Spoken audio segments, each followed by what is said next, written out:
to have a university that benefits the present and the future generation, provides highest quality learning and teaching for students, leads in research, innovation, and entrepreneurship, attracts, grows, supports, and recognizes talents among students and the staff, and is sustainable.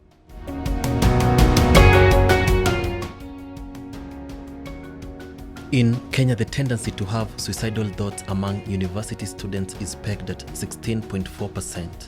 This is a very significant number. Realistically, we are not going to bury our heads on the sand thinking that things are light with our students. Every month we are losing close to 1 or 2 students per month because of various issues. One is mental health, others committing suicide because of various issues that they are going through. And as the Dean of Students, we have a team of counselors that sits down, analyze issues, and help students to cope up. The other issue is that the finances have become a big deal. The parents are not able to pay the school fees, and that affects the students, their upkeeps, and their well-being. And as a result, they are going a very traumatized period. And in the Dean of Students, we have set up a financial aid office to help those students who are not able to meet their financial obligations in order to reduce the impact of the COVID-19. And as a result, where many have lost their jobs, the parents, their caretakers, the guardians. And those are some of the strategies that we are putting in place. The pandemic has changed how we do school. Technology has become the leading tool in furtherance of higher education.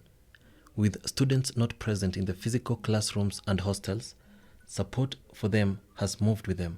And that is why I think that for this program, especially the O3 Plaza, it's giving us an opportunity to reach out to all the students to be able to get the correct information from the experts, who are the counselors, who are the health workers from the university and our partners, that everyone can get the correct information, but at the same time, we are able to openly talk about the effects of peer pressure, especially to a university student who is also dealing with so much freedom.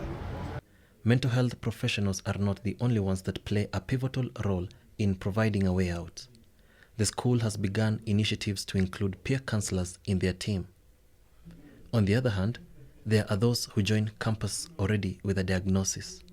I would say there is a lot of hope for our students, and I would like to encourage them that there is hope because even for us, the counselors, we've been there before.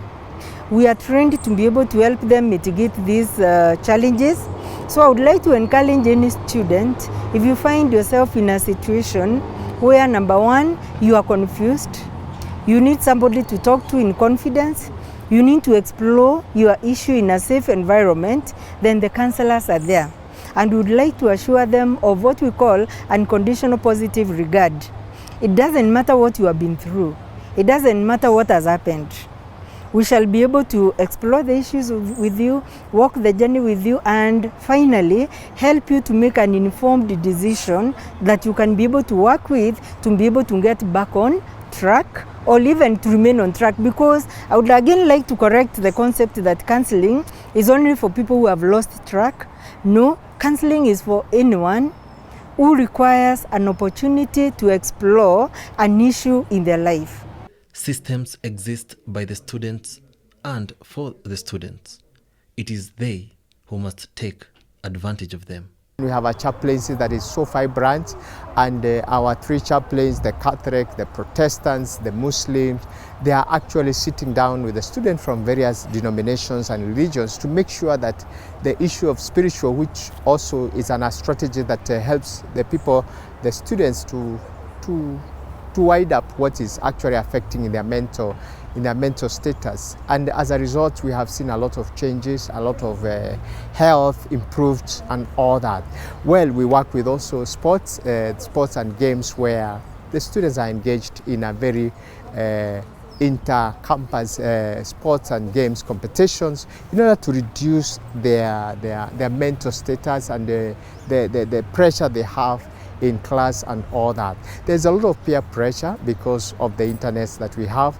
Basically, the internet has contributed to the social media. Students can talk online, offline, WhatsApp, Facebook, Instagrams, and there's a lot of cyberbullying. There's a relationship created within the Facebook context, and we have seen that because of those social medias, we have seen that if a girl has been disowned by a boy, there is a lot of issues that comes in that have been neglected or denied and all that, and some of commit suicide, and therefore we have a section that is dealing with the cyberbullying relationship within the social media and how productive or counterproductive the social media can be.